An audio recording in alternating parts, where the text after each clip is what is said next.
월세액을 올리시지 마시고 좀 더 올려서 받으신다라고 한다면 아내분은 계속적으로 피부양자가 유지가 되는 남편분의 연 임대료로 그냥 적용하시는 것도 나쁘지 않은 선택이다. 부동산 고민 문자로 자세하게 보내주시면 추첨을 통해서 여러분들에게 월수금 정확한 해답으로 찾아뵙도록 하겠습니다.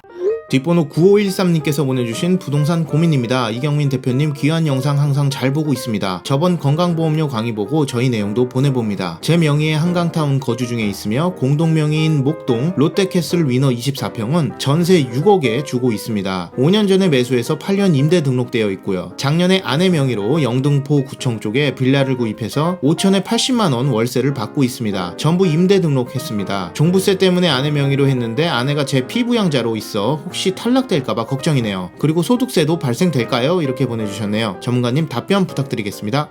네, 일단 우선 우리 구독자님에게 칭찬의 말씀을 좀 먼저 드려보도록 하겠습니다. 자, 지금 제가 보기에는 정책적인 부분 그리고 세금적인 부분에 굉장히 이해도가 높으신 분으로 보여집니다. 따라서 답변부터 드린다면 지금의 임대소득세는 발생되지 않을 거며 지금의 우리 아내분 이 피부양자 박탈 또는 유지 중에 저는 유지가 될 것으로 보여집니다. 다만 이제 뒤에 가서 제가 추후에 피부양자 박탈될 소지가 있기 때문에 거기에 따른 전략적인 걸 다시 설명해 드리는 시간을 가져보도록 하겠습니다. 자, 일단 위치를 좀 보도록 하겠습니다. 자, 이 강서구 쪽 일대에 있는 한강뷰죠. 이 동신대화와 함께 재건축이 될 만한 소지가 있는 한강타운 아파트를 소유하고 계신다라고 합니다.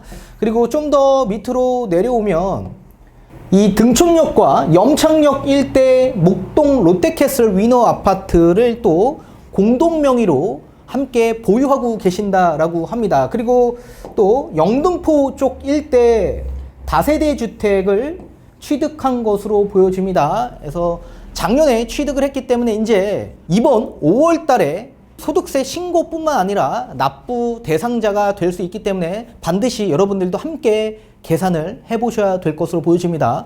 뒤에 가서 판소를 통해서 좀 더 자세히 풀어드리도록 하겠습니다. 지금 A라는 한강타운 아파트에 거주 중에 계신다라고 하셨습니다. 지금 여기는 남편분 명의가 되어 있는 것으로 파악이 됩니다. 그리고 또 플러스 B라는 목동에 있는 롯데캐슬 아파트 위너 아파트 여기 보유 중에 계시는데 이 아파트는 8년짜리 주택임대사업자로 등록을 하셨다라고 하셨습니다.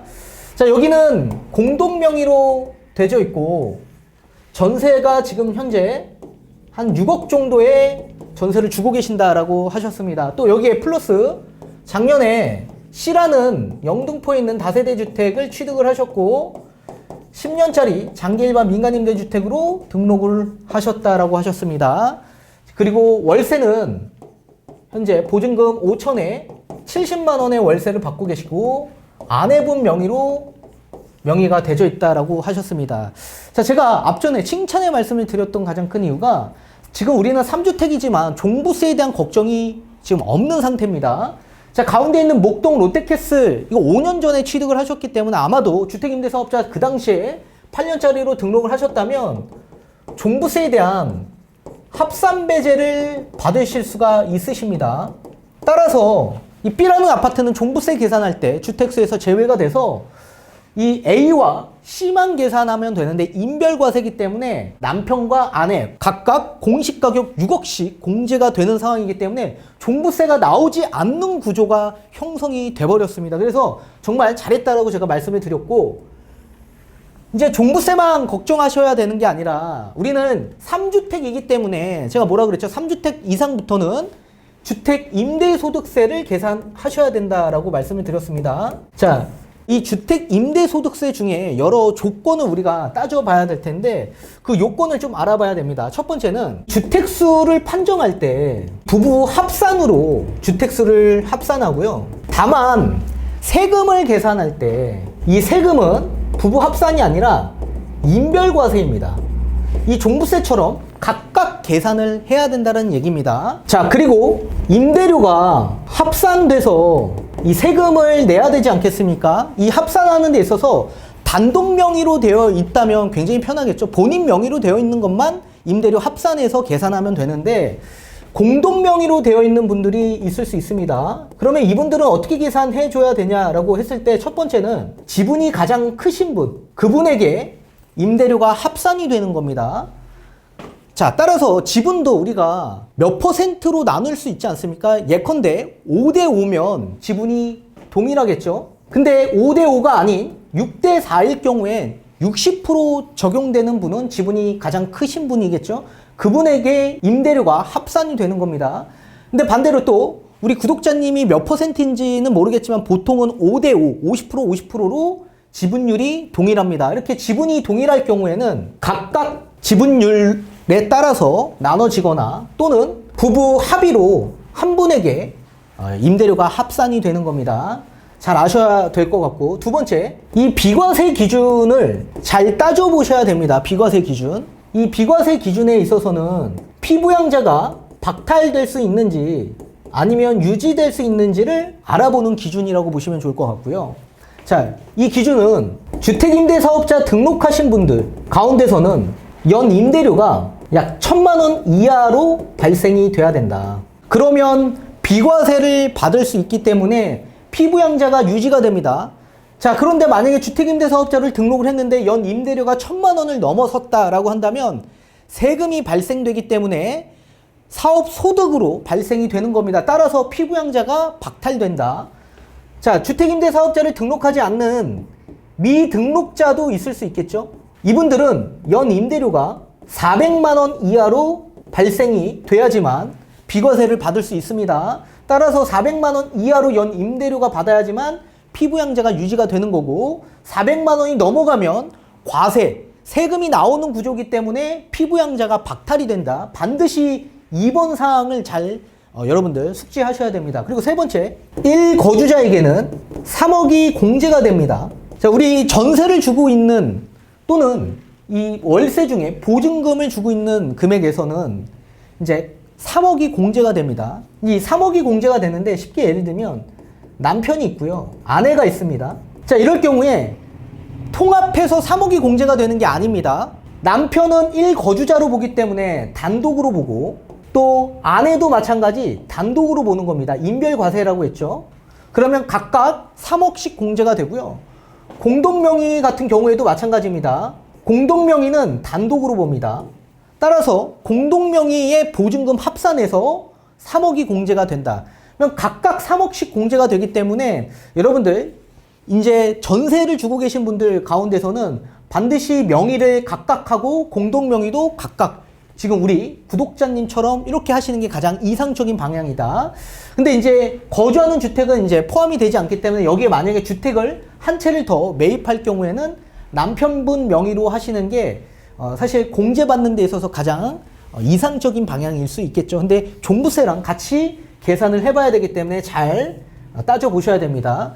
자, 그러면 우리 구독자님은 비과세를 받을 수 있는지, 이 비과세를 받아서 피부양자가 유지가 될 수 있는지 계산을 한번 해봐야 되겠죠. 자, 그러면 가장 중요한 건 연 임대료가 얼마나 발생될 수 있는 거냐의 기준에 따라서 비과세 받냐 못 받냐, 그 기준에 따라 피부양자를 유지하냐 박탈당하냐, 그걸 알 수 있는 거겠죠.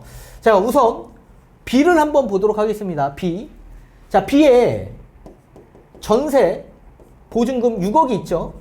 이 6억에 3억이 공제가 된다라고 제가 말씀을 드렸습니다. 자, 이 전세는 월세로 전환해서 연 임대료가 얼마나 발생되는지 간주 임대료를 계산해야 되는데, 그 계산 방식의 공식이 전세 보증금 합산해서 3억을 공제하고 여기에 60%를 곱합니다. 그리고 장기 예금 이자율이라고 해서 지금 현재 2021년 기준에서 1.2%를 곱하면 이제 연 임대료가 발생이 되는데요. 자, 그러면 연 임대료가 얼마나 나오냐라고 했을 때 약 216만 원이 발생이 됩니다. 이렇게 계산을 하면. 그러면 각각 공동명의다 보니까 각각 얼마씩이죠? 108만 원씩 연 임대료가 발생된 꼴이다 라고 보시면 좋을 것 같습니다. 자, 그리고 여기에 C를 한번 또 보도록 하겠습니다. C. 자, C는 아내분 명의로 되어 있는데 여기도 마찬가지 월세 보증금도 아까 이 3번에서 1거주자 3억씩 공제가 되니까 공동 명의에서 3억이 공제됐고 아내 명의에서도 3억이 또 공제가 될 수 있습니다. 자, 5천만 원에 3억이 공제되니까 이 보증금에 연 임대료가 발생되지 않고 이 월세 70만 원에 대한 것만 연 임대료를 계산해야겠죠? 그러면 12개월이라고 한다면 얼마가 나올까요? 840만 원이 발생이 됩니다. 840. 자, 그런데 위에 B라는 이 아파트에 공동 명의로 되어 있기 때문에 각각 108만 원씩 또 연 임대료가 발생이 된 겁니다. 그러면 108만 원이 더해진다면 연 임대료는 얼마가 될까요? 948만 원이 됩니다. 자, 그렇다면 우리 공동 명의로 되어 있는 남편 같은 경우에는 108만 원이 발생됩니다. 자, 주택임대사업자를 등록할 경우에 등록을 각각 다 했죠. 연 임대료 1,000만 원 이하로 발생되면 임대소득세 나오지 않는다. 임대소득세가 남편한테는 나오지 않는다라는 얘기고요. 자, 그러면 아내분 명의는 B의 아내 명의로 또 108만 원이 있었죠. 그리고 C에 대한 연 임대료가 840만 원입니다. 그래서 총 합산 948만 원이 나오기 때문에 연 임대료 1,000만 원 이하로 임대소득세가 아내분 명의에서도 발생되지 않는다. 따라서 각각 지금 임대소득세가 다 비과세를 받기 때문에 우리 아내분도 1,000만 원 이하로 연 임대료가 발생돼서 피부양자가 박탈이 되지 않고 유지가 될 수 있다라는 얘기입니다. 자, 그런데 여기서 중요한 건 여기에 2년마다 5% 상한을 하지 않겠습니까? 주택임대사업자 등록하신 분들. 자, 그렇다면 이 5% 상한을 계속적으로 해서 나중에 월세가 75만 원으로 올라갈 경우, 만약에 올라갈 경우 어떻게 될까요? 자, 75만 원에 12개월입니다. 그러면 얼마가 나오죠? 약 900만 원 정도가 발생이 된다. 900만 원이 발생되고 앞전에 계산했던 거에서 108만 원이 되면 얼마가 되는 걸까요? 1,000만 원이 넘죠? 1,008만 원이 됩니다. 그러면 1,000만 원이 넘어가나요? 안 넘어가나요? 넘어가죠. 그러면 피부양자가 유지가 됩니까? 유지가 안 된다. 그러니까 75만 원 이상 월세를 만약에 받을 경우에 우리 아내분은 피부양자가 박탈될 수 있다는 얘기입니다. 이제 앞으로는. 그럼 여기서 조심하셔야 되는 부분이 뭐냐면 월세를 올리지 못한다는 얘기예요. 여기서. 그럼 월세를 앞으로 계속적으로 올리지 못하는 거냐라고 했을 때 그건 아닙니다. 자, 월세는 지금의 이 70만 원 기준에서 그냥 맞춰버리시고 관리비 명목으로 더 높은 금액을 받으시는 게 저는 좋다라고 생각을 합니다. 따라서 월세액을 올리지 마시고 관리비를 좀 더 올려서 받으신다라고 한다면 월세 올리는 거랑 동일한 입장이기 때문에 저는 그게 훨씬 더 이상적이지 않을까. 그러면 우리는 아내분은 계속적으로 피부양자가 유지가 되는 상황으로 만들 수 있을 겁니다. 그리고 또 두 번째, 공동명의 같은 경우에는 지분이 동일할 경우 각각 계산을 할 수 있다라고 했죠. 그렇지만 또 두 분이서 합의를 볼 수 있다라고 제가 말씀드리지 않았습니까? 자, 이거를 그냥 남편분한테 그냥 합의를 봐서 남편분의 연 임대료로 그냥 적용하시는 것도 나쁘지 않은 선택이다. 일단 그렇게 두 가지 답안을 드렸기 때문에 이 두 가지 답안 중에 가장 이상적인 답안으로 저는 선택해서 적용을 하시면 좋으실 것 같습니다. 우리 구독자님 정말 잘하시고 계신다라고 칭찬의 말씀을 다시 드려보고 싶습니다.